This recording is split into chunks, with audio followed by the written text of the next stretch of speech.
I don't feel like cleaning up my background. Oh my, oh my.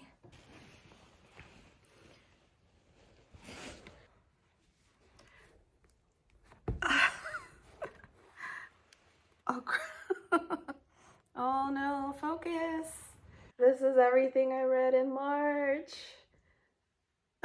Oh, jeez. Did it focus? Most of my March reads came from the library. I read 4 Agatha Christie's by audiobook, all 4 read by Hugh Fraser. Murder on the Links. This was written in 1923. Yeah, I found it very mild, kind of forgettable. Classic Hastings being a dummy. Giraud, there's like a pompous French detective counterpart to Poirot who is just a caricature of a character, which sets up Poirot as being like the only one who sees things for what they are. I'm like trying to cover my mess in the background with the book. And yeah, I just didn't care about anybody in this one. It was a little formulaic. There's a twist of twins that just doesn't cut it. I've also been trying to watch the ITV Poirot adaptations after I read the book. And the adaptation for this one also kind of just proved to me that the book is just pants. Mrs. McGinty's Dead. This was written in 1951. I read this in 2018 and I gave it 5 stars. So on this 2023 reread, I gave it 5 stars again. This is really fun. A solid Agatha Christie. I have this, look at the yellow. I have this 1992 edition, and it's so cute. It's so gorgeous. So I have a coffee stain on this. But Mrs. McGinty's Dead, I always confuse this with, I mean, Agatha Christie has like over 80 titles, and so I feel like that's one of the beauties, one of the joys about reading an Agatha Christie, because even though it hasn't been that long since you've read it last, it's so easy to immediately forget what each one's about and like the details of each one. But I always forget about this one, and I shouldn't. This one's great. This one's about a detective who goes to Poirot for help after solving a freshly but wrongly closed case. We have Mrs. Oliver in this. This puts Poirot in a small village with all its quirky, suspicious inhabitants. Poirot absolutely suffering, living uncomfortably with bad food. And this has a great ending. Yeah, this one's one of the tops for me. And we have 5 Little Pigs, written in 1942. This one is actually kind of thematically similar to Mrs. McGinty's Dead, because this one has a young woman coming to Poirot for help solving, this time, a case from 16 years ago. And both books are, in general, about Poirot's mighty hubris. I last read this in 2019. I think I gave it 4 stars back then. Same now. This is another pretty solid Agatha Christie where Poirot just is out and about asking all the pertinent people his straightforward questions. And this one, I kind of learned the merit of Hastings, so I generally find very annoying, because there's no Hastings in this, and Hastings is the comic sidekick where you just have to laugh at his ignorance, his dumbness, and you just go, oh, Hastings. Yeah, as annoying as Hastings is, he still brings out that dynamic charm. This does have that trope of the great man being excused for his philandering behavior, and like a poor, strong wife that you pity, but like them's the cards storyline in this. However, the villain and the ending is simultaneously extremely obvious and very compelling. And finally, we have Passenger to Frankfurt, which was written in 1970. This is Agatha Christie's, 1970 is like her later works, and this is one of her Cold War existential fears, thought process spewing out in kind of long, many pages. This was 272 pages. I believe it's about 9 hours long. Although I put this on my Instagram story, but for the first time in the month of March of the year 2023, I finally discovered the speed playback on Libby. So I was listening to it a little bit faster than I'm accustomed to. And basically my entire life changed this month because of that. Today I learned, right guys? Yeah, again, with the later Agathas, old people are always like the moral heroes of the story. Young people, and this is 1970, so historical context here. We're having the Vietnam War, Maoist China, and the Cultural Revolution, a lot of student and in general young people, social unrest and civil rights demonstrations. All of that is seen with a suspicious eye. The Hitler memories are still very fresh in this. It's proselytizing that 20th century ideals of A plus B equals C. Otherwise, like having faith in the systems. We've got the classic Agatha Christie follow the money message. But like that only goes so far in our current 21st century with like our rampant, unchecked greed and broken trust. Not to mention there's a lot of like white knight heroes,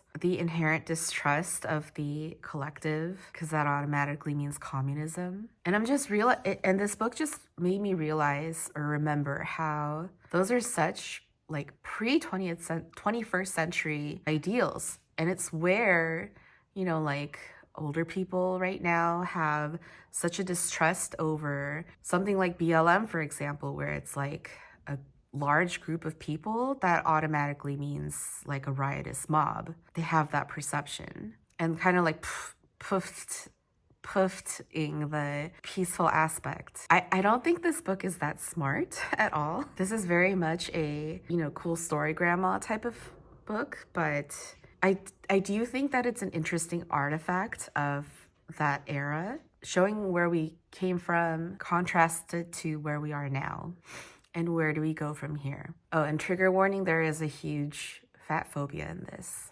I also read Holidays on Ice by David Sedaris on audiobook, read by the author. I had no idea this book was so slim.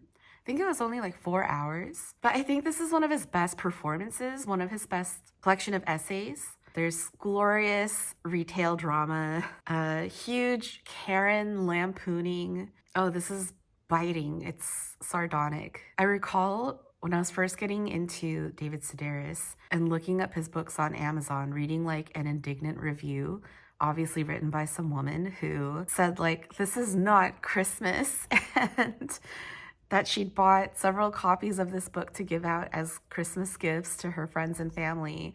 And for herself, without ever having read it, she was just recommended it, I guess. And when she finally read it, she was like, this is not what Christmas is about. And I wish I could get my money back. I thought of that woman as I was reading this and thought this is actually the perfect thing for that type of person to read during Christmas. Yeah, I highly recommend this. I think it's one of my favorites. I read Books Make a Home, Elegant Ideas for Storing and Displaying Books by Damian Thompson, that I got from the library. And this was utter book porn. I don't know what compelled me to read this per se. Like I think I saw it on like my Amazon suggested by the algorithm, and I was like, I guess that looks interesting. And then I checked to see if like the OC libraries had a copy of this, and they did. So I just checked it out for free. and that was really nice. Saved myself like $35. And while it is true that currently I should be thinking about a better way of, a more elegant way of storing my books, because even though I do have my bookshelves, I know that I can organize my books better. I found this to be really informative.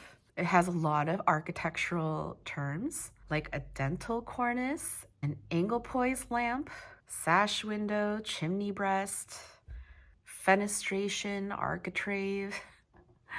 And there are ideas for storing books in literally every room of a house in this book. And while I found most storage solutions that are offered are built-ins in like already architecturally fancy homes, it still does jog ideas. And while I was reading this, I mean, other than drooling over every page, I did find myself kind of looking around my space for possibilities of ideas that this book does offer. Not bad. I read A Table Full of Love, Recipes to Comfort, Seduce, Celebrate, and Everything Else in Between by Skye McAlpine. This book I pre-ordered. I've read her first book before, funnily enough, right after I read Human X by Hong Kong, when I was devastated by Human X, and so I really needed to just read something super frothy, and I knew that that book would hit the bill. And I liked it in general. I like Skye McAlpine's whole shtick of so-called rustic, yet they're actually very elegant and fancy foods. And this is like her lockdown book, her lockdown baby that she wrote during the pandemic. And invariably, that seems to mean for a lot of cookbook writers, comfort food, and for her in particular, questioning what that means and how it shapes her identity. And for her, it's really about the people who introduce the foods that make her life what it is. Aesthetically, this is very pretty. And of course, she has her own tableware with beautifully rustic ceramics. Of course, I want them. Of course, they're very expensive. That's her real strength, I think, not necessarily writing or food originality.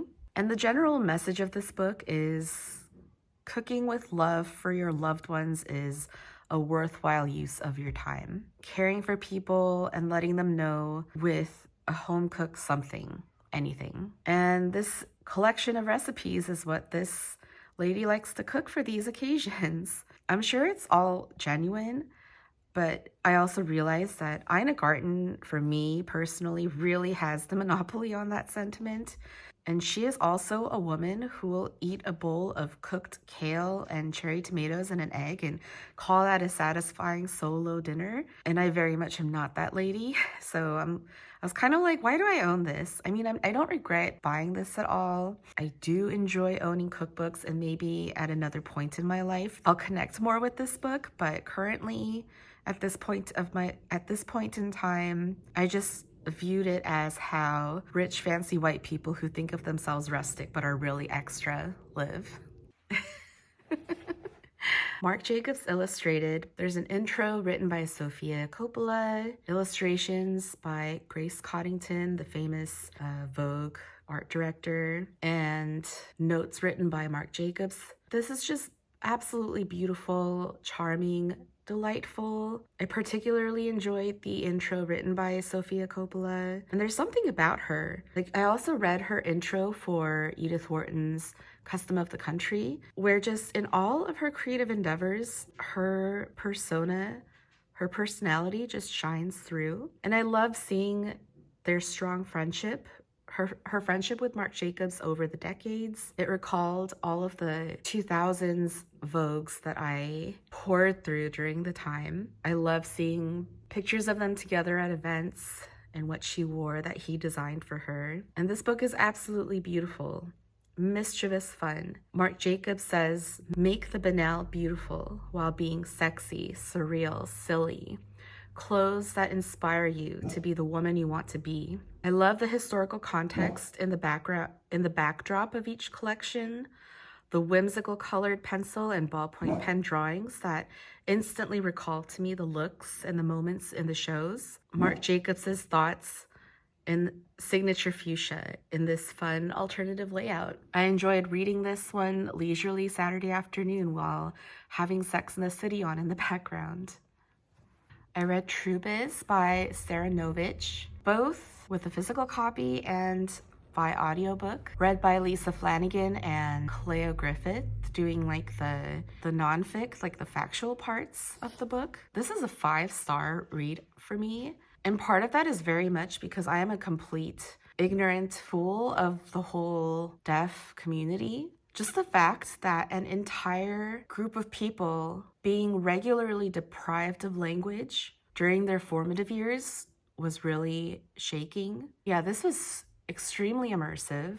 In a really elegant and non-judgmental way, Sara Novic makes you aware of what life is like for disabled versus abled people. It was really fun to see how within the deaf community, you know, even though, as with any community, there are social hierarchies going on, just intricacies of human nature knows no bounds. Yeah, I learned a lot of like things that are everyday for deaf people from this book that, like, you know, like there's no chapter numbers. Each chapter starts with a sign language letter. But within ASL, there's also like BSL, BASL, etc. So within this work of fiction, I learned a lot of facts. There's apps for deaf people, and another thing that was really refreshing for me is that this is primarily a book about a group of kids, young people, and I really enjoyed it. But it really doesn't feel like, I mean, you can kind of argue that this is almost YA, but it doesn't feel like it at all. Because the story does bounce between kids and adults, and both sides feel very equal. This is really mature. It shows the injustices this group suffers regularly, but there's no dwelling on it. It moves briskly forward towards like hope, problem solving. You can just see all the sides. It is extremely well done. Previously, she believed the relationship with her mother to be the greatest injustice, but lately she'd been thinking the truly unfair thing was the expectation that a mother should completely understand another human just because she gave birth to them. Why wasn't a mom allowed to be wrong? Yeah, this is wonderful. Oh, and I do want to mention that I read this. First of all, Grace from Bird by Bookish Bird read this and gave it a rave review. And also Ketavon of Ketavon Reads did this amazing video where she compares and contrasts this book with another book of similar themes, which is a great video that I'll link below. Go check that out. I read The Rabbit Hutch by Tess Gunty. I guess I could say the same thing about this book, where in this work of fiction I learned a lot of facts, like the pterodactyl, that I cannot possibly tell you on here what that is, and you can feel free to Google that yourselves. But I found this so weird, so visceral, like the imagery. Oh, making a hard effort to wow with the writing, the smarts, the creativity, the personality. Just there's so many details about every single character in this huge cast of characters, and all of them are so vivid, so creative. Like a peregrine falcon named Dorothy II. Yeah, I kind of thought that this was like a more sexier Rivka Galkin. She does have a blurb on this book too, so it's very apt. Yeah, this is capital L, capital F lit fic. Just about everything living in our age right now. So while I was extremely impressed, I was super wowed by everything about this book, I was left a little bit disconnected, like a little bit like this isn't quite for me. I kind of felt like I wanted to go slow while this was going very fast, even though like the reading experience, each page was just so overwhelming to me personally that I could only read in like short spurts. Like normally I think nothing about reading 50, 100 pages in a sitting, but this one was like a slow process for me. And like if I were to have highlighted in this, if I owned this copy, I would be just highlighting almost everything, because almost every line was just so chef's kiss. So much wealth in a desert of taste. A chaste but enthusiastic wedding kiss. She didn't care who or what she broke as she reached for the pleasure on the top shelf. You're just a series of messy, contradicting behaviors like everyone else. Those behaviors can become patterns or instincts, and some are better than others. But as long as you're alive, the jury's out. Where do armies go? In your sleeveys. So that is contrasted by my personal top for me this month. It's definitely a top 10 of the year. The Friend by Sigrid Nunez. This is very writerly. This is academia. This is musings on life. So many name drops, so many sightings, lots of delicious details. She's the kind of woman who knows 50 ways to tie a scarf. But how rare to meet a person who thinks what they're writing is meant to stay private, and how common to meet one who thinks what they're writing entitles them not just to public consumption, but to fame. Yeah, I found this extremely smart. Kind of felt like I read multiple books in one. I want my own copy to highlight every single reference. Though this is short, I just didn't want this to end. There's a fuckboy in this, my favorite trope. Yeah, after I read this, this is one of those books where after I read it, I just didn't know what to do with myself. And I was just staring at the wall. I love this book. And last, but I guess not least, I read The New Life by Tom Crewe. I read this completely by audiobook, read by Freddie Fox. And there's a bonus interview with him and the author at the end of the audiobook, which was really wonderful. Freddie Fox's performance of this is extremely wonderful, so I highly recommend the audiobook. And I've said this before, but I love historical fiction. I just love the Victorian era, something about it. It's probably like the sexual repression that's so fun, and there is very much a lot of that in this book because this is a gay historical fiction set in the Victorian era. This is hot from the start. But I have to be honest, I just don't feel equipped to speak on this knowingly. Like, I felt like the story details and inferences kind of went over my head, and all I could really do is just appreciate and enjoy. I just found this beautifully written, what E.M. Forster wished he could have written for Morris. But yeah, for whatever reason, I just couldn't engage really, like connect the way that I wanted to with this. And my personal guilt for that was so overwhelming. I actually just like bought a physical copy, like, you know, full price hardcover for this new release, hoping that I'll get back to it, that I'll reread it again at some point in the future and I'll connect with it then. I think what it is that there's quite a bit of sex scenes in this book, and they felt hot, they felt fun, they were like that's what's important. But the plot of this is there are these two guys who are writing a book about homosexuality and its existence. And this book, like capital B book, is like a MacGuffin in the plot, and it's deemed as like this important thing when really I kind of felt like that wasn't the important thing, and like the sex lives of the characters was the real important thing. So that disconnect kind of was throwing me off here. And yeah, in like the last quarter of the book, it's all about the book with like no sex scenes. And so the last bit of it kind of felt like a slog. And it just made me think, like life, we should all be thinking about the important issues, but invariably wind up focusing on our own sex lives. We just all want porn.